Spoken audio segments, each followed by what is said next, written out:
Good morning students. हमने पूर्व की वीडियो में बाजार दर्शन निबंध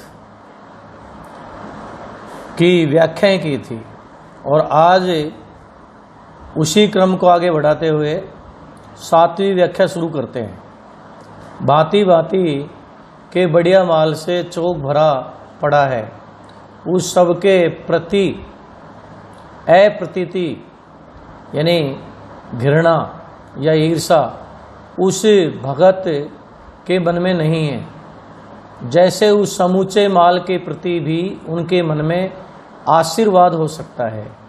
विद्रोह नहीं है, प्रसन्नता ही भीतर है, क्योंकि कोई रिक्त यानी खाली भीतर नहीं है।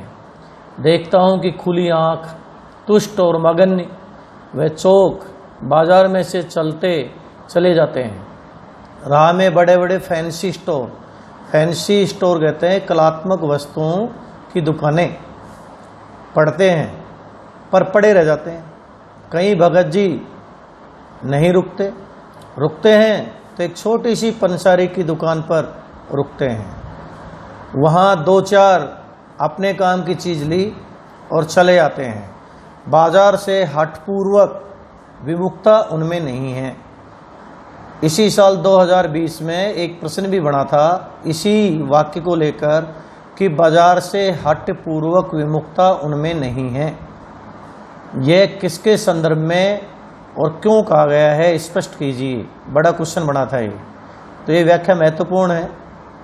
इस गद्यांश को भलीभांति पढ़ने के बाद अब आ जाइए आप प्रसंग, और प्रसंग में लिखा हुआ है यथावत में आपको यथावत नहीं लिखना है, इसमें लिखना है, और वो लिखना है कि उपयुक्त गद्यांश मनोवैज्ञानिक कथा साहित्य के जन्मदाता एवं भारत के गोरखी कहे जाने वाले आधुनिक साहित्यकार जैनेंद्र कुमार जी की रचना है। यह अंश बाजार दर्शन निबंध से अवतरित है।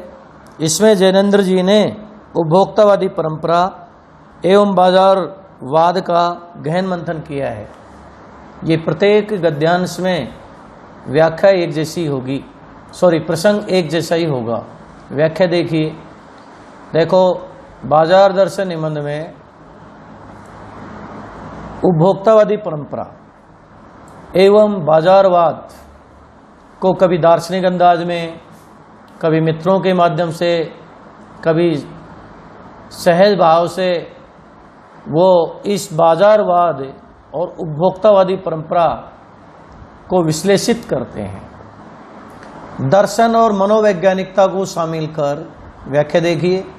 साहित्य को नई विचारधारा देने वाले, यानी दर्शन और मनोवैज्ञानिकता को शामिल करके साहित्य को नई विचारधारा देने वाले जैनेंद्र जी कहते हैं कि जो व्यक्ति भरे मन का होता है, भरे मन का अर्थ है जिसके मन में लक्ष्य तय होता है, जो ये निश्चय करके बाजार से जाता है कि बाजार से मुझे क्या चाहिए, वह अपनी आवश्यकता की उपयोगी वस्तु बाजार से लेता है, बाजार से लाभ उठाता है और बाजार की सार्थकता को सिद्ध करता है।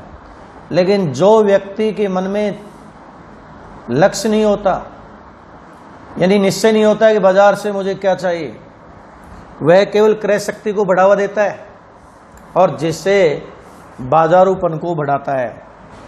लेकिन यहाँ जो लिखा है, जो व्यक्ति भरे मन का होता है वह आकर्षण की अनेक चीजों की अभिलाषा नहीं रखता है, बस वो तय करके जाता है कि बाजार से मुझे क्या चाहिए, और जो उसे जरूरत है वह वस्तु खरीद लेता है, जो आवश्यक है उपयोगी है खरीद लेता है, और बाजार से सच्चा लाभ लेता है, बाजार को सच्चा लाभ देता है, बाजार की सार्थकता सिद्ध करता है।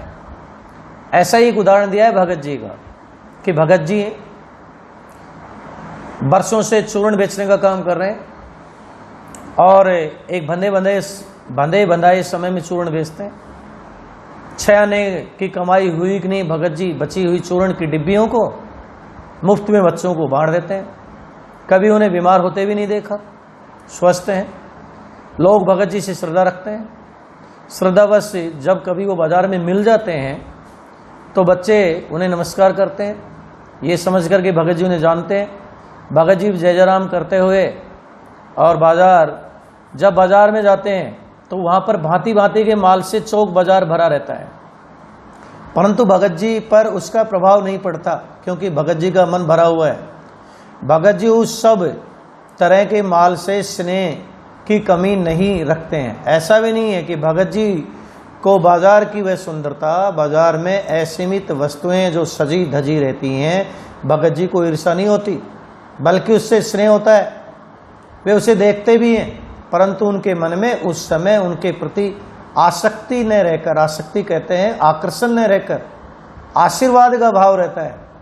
वह बाजार की सुंदरता को देखकर ईर्ष्या से नहीं भरते, बस प्रसन्न हो जाते हैं, आनंदित हो जाते हैं और आशीर्वाद के भाव से भर जाते हैं। एक प्रकार से सुख में समस्त वस्तुओं के प्रति उनके मन में विद्रोह न होकर प्रसन्नता का भाव रहता है। यानी जो वस्तुएं सुख देने वाली सुंदर वस्तुएं हैं, उनके प्रति भगत जी के मन में विद्रोह का भाव पैदा नहीं होता। वो ये नहीं सोचते कि मेरे पास ये चीज़ नहीं है, बल्कि उन्हें प्रसन्नता होती है क्योंकि उसका मन खाली न होकर भरा होता है। खाली मन में तो वस्तुओं को, खाली मन में तो वस्तुओं को, खाली मन में तो वस्तुओं को पाने की लालसा रहती है, परंतु भगत जी में तो ऐसी लालसा नहीं रहती। इस कारण वो खुली आंखों से संतुष्ट और प्रसन्न मन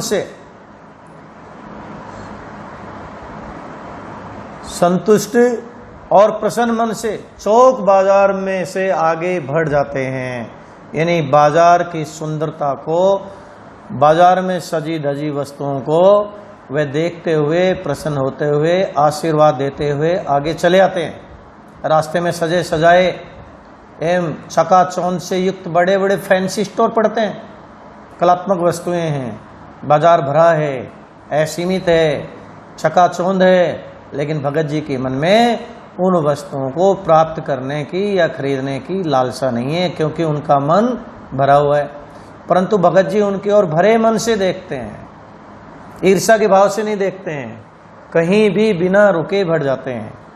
भगत जी केवल छोटी सी पंसारी की दुकान पर रुकते हैं क्योंकि वे घर से जिस चीज को खरीदने का निश्चय करके आगे हैं, वह काम की चीज उस दुकान पर लेते हैं और फिर सीधा घर की ओर चले जाते हैं। इस तरह भगत जी बाजार के आकर्षण से एकदम विमुखता भी नहीं रखते हैं, तो एकदम आसक्ति भी नहीं दिखाते हैं। यानी उनके मन में उन वस्तुओं को लेकर कोई आकर्षण या चाह मन में पैदा नहीं होती। वे बाजार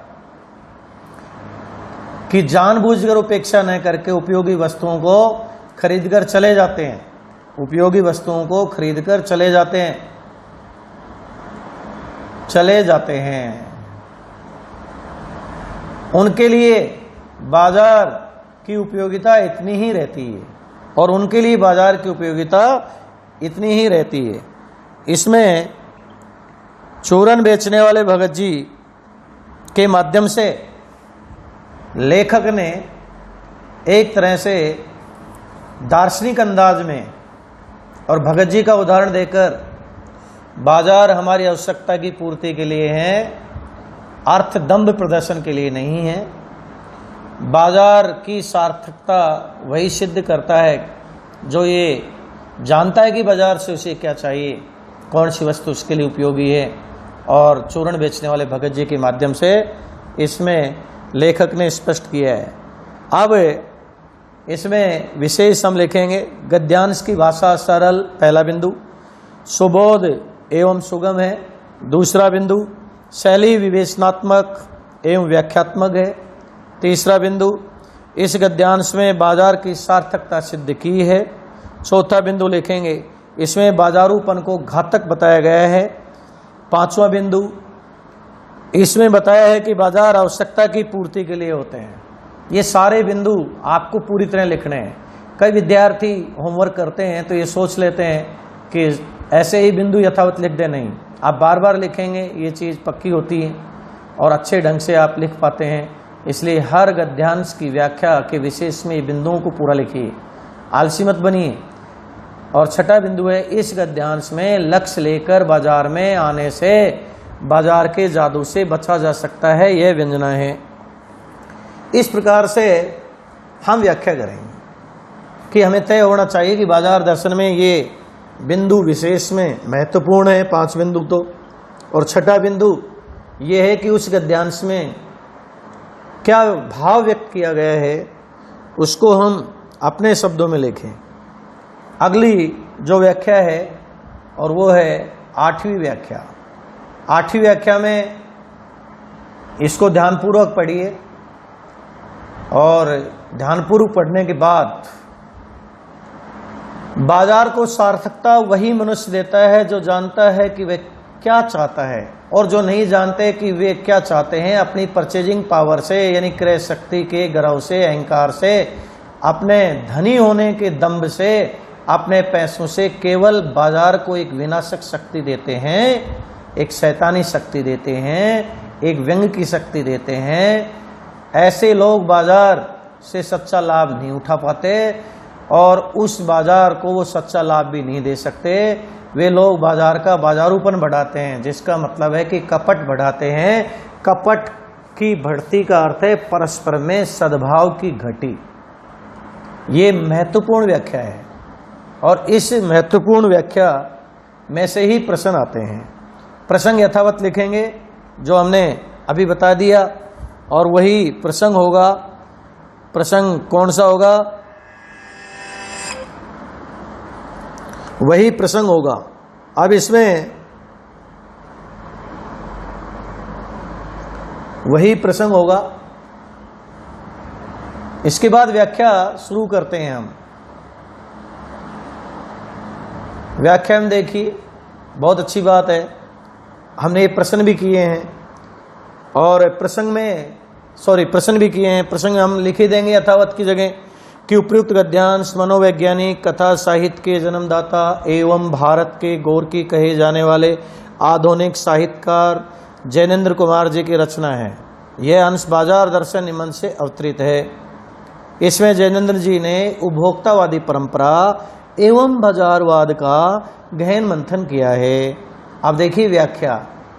बाजार को सार्थकता देने वाले लोगों की विशेषता बताते हुए कि बाजार को सार्थकता कौन देते हैं, बाजार से सच्चा लाभ कौन लेते हैं, बाजार की सार्थकता कौन लोग सिद्ध करते हैं, उनकी विशेषता बता रहे हैं। जैनेन्द्र जी कहते हैं कि जो लोग एक लक्ष्य लेकर बाजार में सामान खरीदने जाते हैं, अर्थात मन उनका भरा रहता है, उनके मन में एक लक्ष्य तय होता है कि बाजार से हमें क्या चाहिए, कौन सी वस्तु हमारे लिए उपयोगी और आवश्यक है।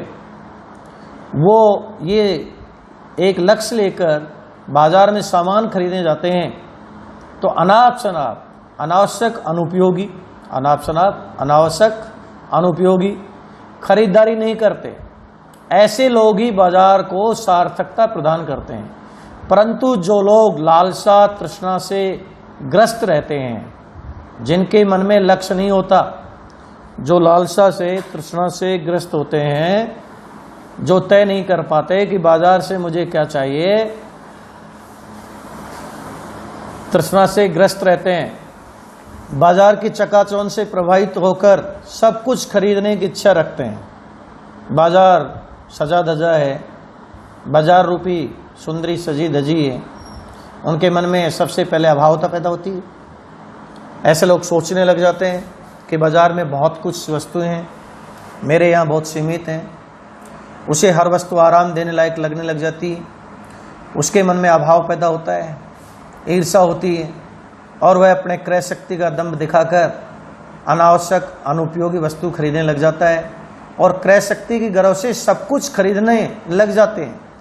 वे बाजार की सार्थकता को हानि पहुंचाते हैं, यानी वो बाजार की सार्थकता सिद्ध नहीं करते। वे तो अपने पैसे के घमंड से, वो तो केवल बाजार में अपने पैसे का घमंड दिखाने जाते हैं, अपना अर्थदम दिखाने जाते हैं कि देखो मेरे पास क्रय शक्ति, मैं बाजार की सुंदरता को लूट रहा हूं। मुंह मांगी कीमत चुकाकर सामान खरीद कर बाजार को केवल एक विनाशक शक्ति, एक शैतानी शक्ति, एक व्यंग की शक्ति और सभी को हानि पहुंचाने वाली व्यंग की शक्ति को ही देते हैं। ऐसे लोगों के कारण ही बाजार में आपाधापी बढ़ती है। आपाधापी का मतलब है अराजकता। ग्राहक की हानि में ही दुकानदार अपना लाभ ढूंढने लग जाता है, यानी दूसरे की हानि में लाभ। अब बाजार का उपयोग आवश्यकता की पूर्ति के लिए नहीं होता, अपितु ज्यादा से ज्यादा लाभ कमाने की भावना की ओर बढ़ जाता है। व्यापारियों में लाभ लेने और ग्राहकों की जेब खाली करने की प्रवृत्ति बढ़ती है कि ये इनके इन प्रकारेण ग्राहकों की जेब खाली कर ली जाए। ऐसे लोग न तो बाजार से स्वयं लाभ उठा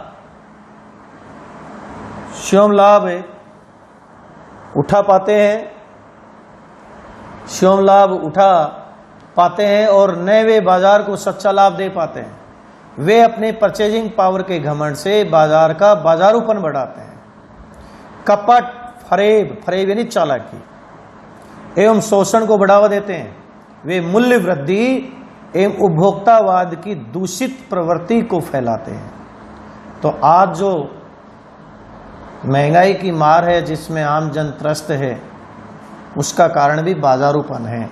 लेखक ने बहुत सहज, सरल और प्रभावी ढंग से समझा दिया है कि ऐसे लोग जो बाजार में केवल अर्थदंभ के लिए जाते हैं, मुंह मांगी कीमत चुकाते हैं, ऐसे लोग मूल्य वृद्धि करते हैं और उपभोक्तावाद यानी दूसरे के नुकसान में अपना लाभ ढूंढने की दूषित जो प्रवृत्ति विकसित हो रही है सभ्यता के विकास के साथ साथ, और विकास के प्रतीक हमारे बाजार हैं, तो ऐसे लोग समाज में भी दूषित प्रवृत्ति फैला रहे हैं।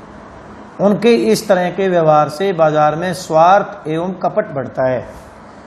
ऐसे लोग परस्पर स्वार्थ और कपट बढ़ाते हैं, जिससे लोगों में परस्पर स्नेह व्यवहार की कमी आ जाती है।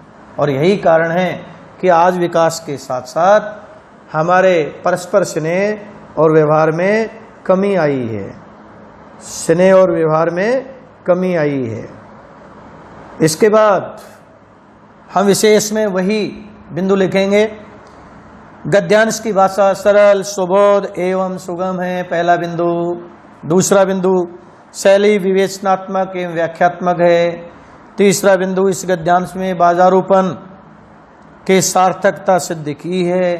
चौथा बिंदु इसमें बाजारूपन को घातक बताया गया है। पांचवा बिंदु लिखेंगे, इसमें बताया है कि बाजार आवश्यकता की पूर्ति के लिए होते हैं। और छठा बिंदु यहाँ लिखेंगे, इस गद्यांश में परचेजिंग पावर के घमंड से ही बाजार में अधिक लाभार्जन,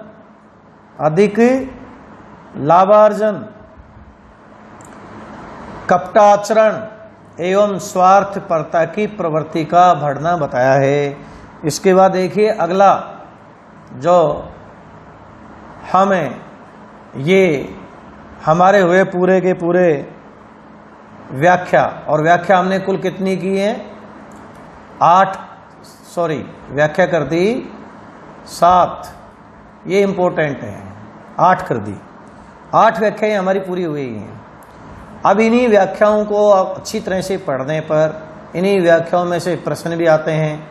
यदि व्याख्या परीक्षा में आ जाए तो महत्वपूर्ण है, लेकिन इन्हीं व्याख्याओं में से प्रश्न आते हैं। तो ये बाजार दर्शन निबंध एक तरह से दर्शन और मनोवैज्ञानिकता को शामिल कर नई विचारधारा देने वाले जैनेन्द्र जी का आधुनिक मूल्य वृद्धि में, बढ़ती उपभोक्तावादी संस्कृति में बड़ा प्रेरणादायी है। आज इतना ही, और आगे हम दूसरे जो YouTube पर इसके प्रश्नों और उत्तरों का अभ्यास करेंगे। प्यारे विद्यार्थियों, thank you so much. Okay.